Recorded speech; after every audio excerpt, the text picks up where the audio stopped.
Swipers, perkenalkan nama saya Immanuel Hutagalung, Direktur Marketing SwipeRx Indonesia. Industri farmasi mengalami perkembangan yang sangatlah cepat. Salah satu penyebabnya adalah pandemi. Kita dituntut untuk selalu update dan menambah wawasan kita agar dapat beradaptasi dan bertahan di industri yang kita jalani, khususnya industri farmasi. Melalui konten perdana ini, perkenalkan SwipeRx Academy.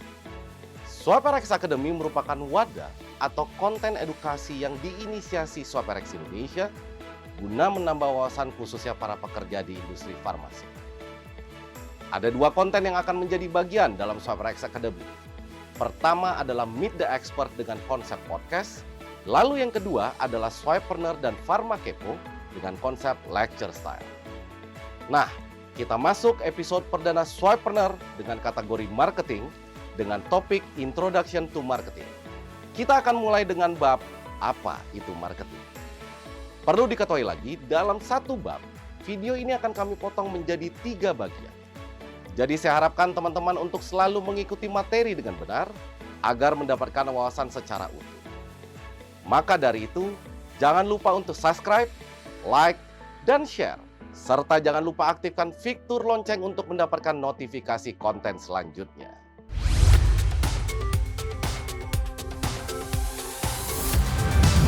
Jadi kalau kita bilang, apa sih sebenarnya marketing itu?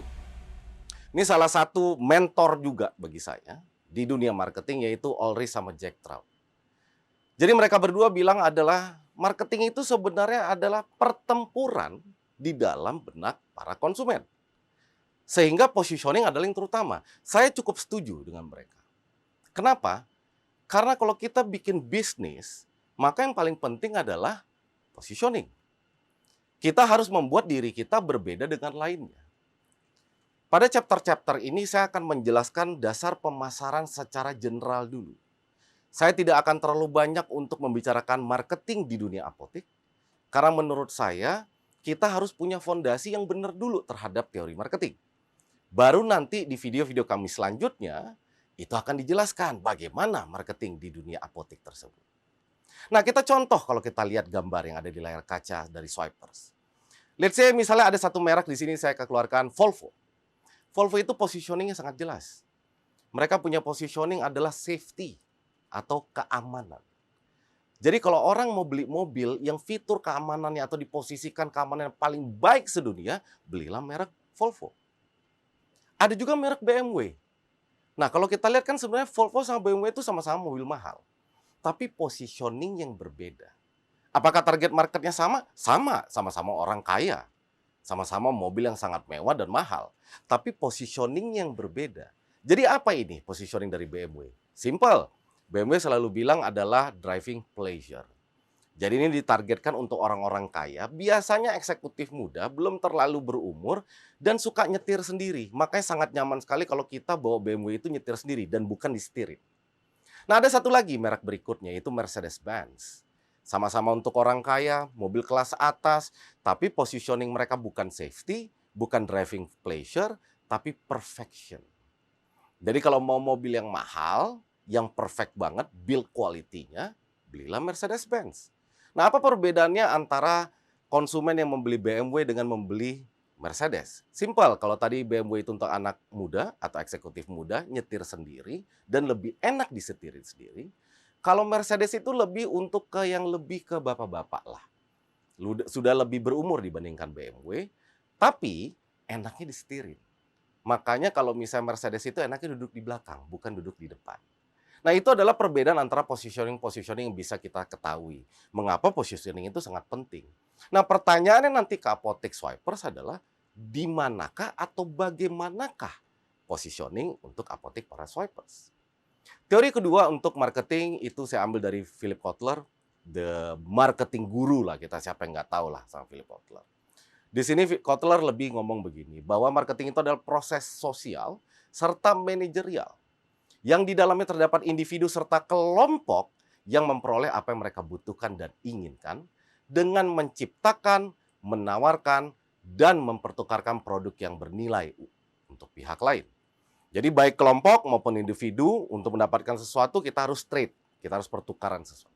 Itu yang Kotler sampaikan. Ini adalah teori yang paling sering saya gunakan. Ini dari The Chartered Institute of Marketing. Jadi di sini mereka katakan begini. Marketing adalah proses pemasaran yang bertujuan untuk identifikasi, antisipasi, dan kepuasan pelanggan yang bertujuan untuk menciptakan atau mendapatkan profit. Contoh nih, kita suka bertanya, identifikasinya seperti apa misalnya? Ada namanya proses identifikasi yang saya bilang di dalam proses identifikasi, kita harus tahu dulu nih, kita harus riset dulu. Needs and wants dari konsumen kita itu apa? Kadang-kadang kita suka lupa. Apa yang kita inginkan belum tentu yang kita butuhkan. Saya ulang, apa yang kita inginkan belum tentu yang kita butuhkan. Tapi yang kita butuhkan sebenarnya itu adalah yang kita inginkan. Walaupun dalam berbagai kasus itu belum tentu. Saya mau kasih contoh dari 3 brand yang sangat menarik ini. Ini untuk masalah research needs and wants. Jadi ketika KFC masuk pertama kali ke Indonesia, KFC itu berpendapat bahwa oh iya ya, orang Indonesia itu sangat suka ayam. Makanya bisnis ayam tuh kayaknya bisa sangat merajalela di Indonesia. Dan itu bisa dibuktikan. Dari zaman dulu tuh yang namanya ayam dari KFC sampai di pinggir jalan yang seperti KFC, ya, itu banyak laku. Sampai sekarang pun baik itu kelas bawah, menengah sampai atas yang namanya jualan ayam akan tetap laku. Nah, ini dilakukan juga oleh McDonald's. McDonald's di luar negeri sana itu tidak menjual ayam. Tapi mereka tahu ketika mereka melakukan riset, mereka tahu bahwa ya orang Indonesia suka ayam. That's why mereka keluarin menu ayam. Dan ini juga yang dilakukan oleh Burger King. Mereka bukan hanya jualan burger saat ini, tapi khusus di Indonesia mereka jualan ayam dan nasi. Karena supaya swipers juga tahu, salah satu kontribusi terbesar dalam bisnis untuk fast food ini adalah ayam dan nasi. Jadi ini berawal semuanya dari riset. Nah inilah makanya saya bilang proses identifikasi itu sangat penting. Proses yang kedua berdasarkan Chartered Institute of Marketing tadi, definisi dari marketing adalah proses antisipasi. Di proses antisipasi, maka kita harus tahu perubahan tren. Ingat zaman dulu ketika lagi trennya sepeda fiksi. Semua orang maka beli sepeda fiksi. Dari yang asli sampai yang palsu, sampai yang menyerupai. Sampai saya ingat banget tuh dulu saya lihat sepeda tuh dibikin seperti fiksi sampai dicat-cat. Dipilox gitu, supaya persis kayak fiksi. Nah, itu yang saya bilang trennya. Apakah trennya masih ada sampai sekarang? No, sekarang sudah tidak ada lagi tren untuk fiksi. Tapi tren bersepeda sekarang sudah mulai lagi. Nah, begitu juga dengan tren coffee shop. Kalau dulu orang pergi ke coffee shop itu benar-benar pengen ngopi. Tapi sekarang coffee shop itu lebih untuk tempat berkumpul, bersosialisasi. Nah, bagaimana dengan misalnya kita melihat perubahan perilaku? Sekarang kan kita tahu bahwa sekarang ini generasi Z itu mulai naik daun. Generasi Z itu adalah generasi yang ketika mereka lahir, mereka sudah berada di zaman digital. Jadi seperti yang saya sering sampaikan, kalau dulu misalnya belum ada tuh yang namanya GoFood atau GrabFood atau Shopee Food, kita harus tunggu tukang nasi goreng lewat di depan rumah kita jam 9 malam setiap harinya. Tapi kalau sekarang jam berapapun, 24/7 dan kapanpun kita bisa buka handphone dengan jempol, kita bisa order makanan tersebut. Berarti kan perilakunya juga sudah berubah.